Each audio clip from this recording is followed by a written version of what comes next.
Okay, hi everybody. I'm gonna try this again, going down into this steering bushing. I'm gonna work on mine to try to get some of the side slop out.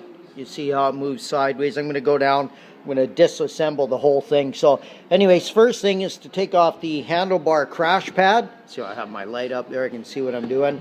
I think it's called a crash pad. I think that's what Corey called it. It's got 4 screws in it. What I've done is I've taken all the screws out. There's 4. 1, 2, 3, 4. So there's 2 on each side of the handlebar crash pad. The bottom screws are tough to get to, so you have to use a short screwdriver and tilt this all the way up. You know, pull your tab here, put it all the way up, get in there where the screw is with a flashlight, so you can see where it's really fiddly, it really is. Put a towel in here, because the screw's going to drop out, I guarantee it. Then you'll lose the screw down inside here somewhere. You can get it, but anyways, just put a towel in there, it'll make it a lot easier. What I've already done with the screws, Corey said to copper coat the threads, which I've done. Lots of copper coat, especially for guys riding in salt water. And then I put a washer on it because this material is quite weak and you can screw it right past this material. So I put a washer on it. I used some stainless washers. I zinc coated these because that's all I had here. I put zinc on them. And then I glued the washer on with super glue onto the screw head so I don't have to fiddle with it. So copper coat. And anyways, that's when I put it back together. So assuming I've taken all 4 out, take your towel out, right? Then you'll see how it comes off. Okay, I'm not off yet. See if I can get here on this side and show you. There's locking tabs here. It's like rubber. There. Just watch my finger here. What happens? Get your finger behind it. Watch. There. You see how that come off? There will be one on the other side, but I don't, yeah. See if we can get a shot. There we are. So you see where we are in proportion to what I'm doing here. Okay. Okay, there we are. I'll pull it towards me, towards the back of the ski. There, okay. And on the bottom too. Both sides on the bottom. See if you can get in there. There. See, I got to get my light just right. Okay, pull towards you. Hang on. There. It's off. This side. I have a light on this side so you'll be able to see easier. Okay. There you are. Okay. And this is the air temperature sensor, according to the guys. Thanks for all the guys that told me what this was. I had no idea. That's how we learn. Anyways, I think that's it. Yeah. There. Okay. There we are. So, there's the screw holes. There's where your screws are going into. These screws that you copper coated. 2 on each side. 1 and 2. I put copper coat on the screws, as I said. Corey says they seize right in there. So if you're in salt water, it's imperative. I will also put some copper coat in here. I've got this copper coat on a stick, actually. But Corey sent me some nice liquidy copper coat. So anyway, so that's off. I think you call that a handlebar crash pad. It's obvious how it goes back on. I won't go into detail on that. But and then, and I got all my tools down here. I'm ready today.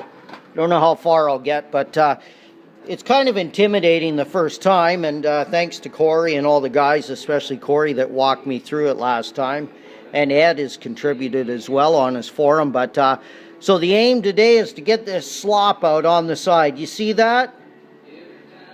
You see that? I don't like that. It's anyway, so then you see this is a little bit Mickey Mouse. I'm not crazy about this setup here, but I guess this works.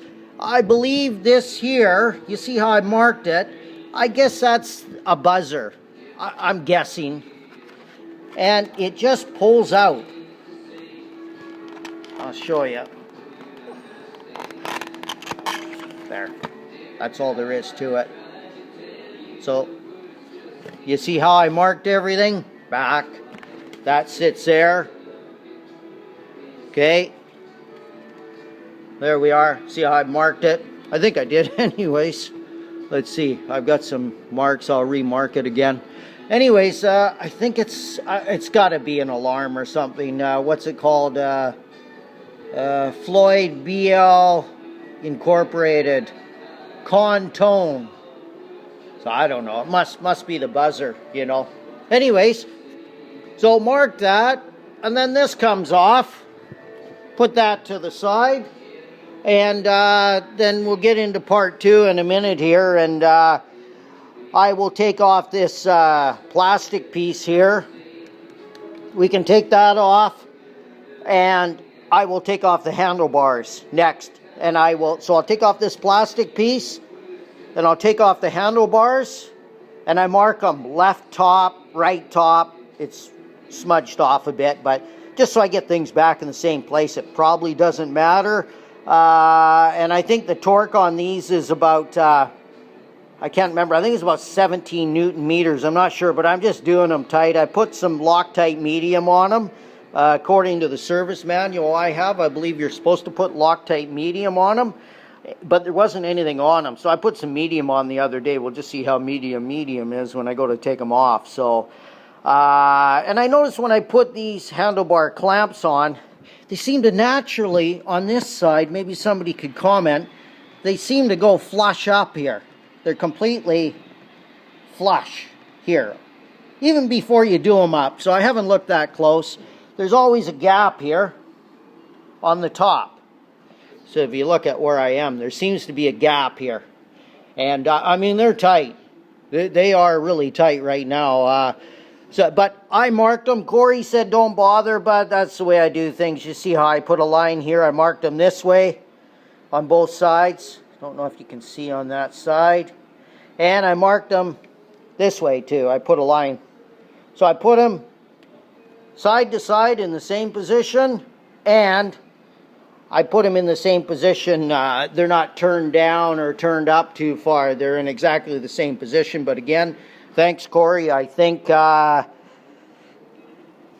as Corey says, they sit in there just naturally their own way. There's no way to screw it up. But I would still mark them, and I'm going to mark them again just the way I do things, and slow. So I'll take off these two 10 millimeter bolts here, this plastic, and what this plastic is for. This is what held on your crash pad. And this is where you're gonna copper coat in here, even though it appears to be brass. But Corey says to copper coat it, and they seize in there, so that's exactly what I'll do. I'm in fresh water, and we'll get into taking this off. As you can see, there's some tabs here. They're rubber, and they just pull off. And this piece comes up. And you can see Rod broke this yesterday, yes. And I tried to epoxy it on, and obviously it doesn't look like it held. So I'll figure out something today. I guess I could maybe even put a screw and a washer there. So because what happens is this piece here rotates with your handlebars. You see how that rotates? And I was getting a little frustrated and tired near the end of the day, and I broke the rubber, you see. But there's 4. So there's 1, 2, 3, 4 in there. I'm not giving you a good shot. There you are. So you'll literally just pull on it and pull it off. You'll lift it up. I used a baby screwdriver. Be careful. It might even help to put a blow dryer on it for a minute just to soften it up a bit. These tabs are hard plastic, but this is a rubbery thing, eh? So you see how it works. We don't, you see how it works down in there. We don't want to break all these off because this thing will be jammed down inside there. So I will take off these 4 bolts. I will mark the handlebars first, my position of them. take off these 4 bolts. I'll put them back with medium Loctite, thread locker, whatever you want to call it. And when I put them back in, I'll mark them. I'll take them off. I'll take off this plastic here, and I'll unhook these rubber things, and then we'll get into step 2.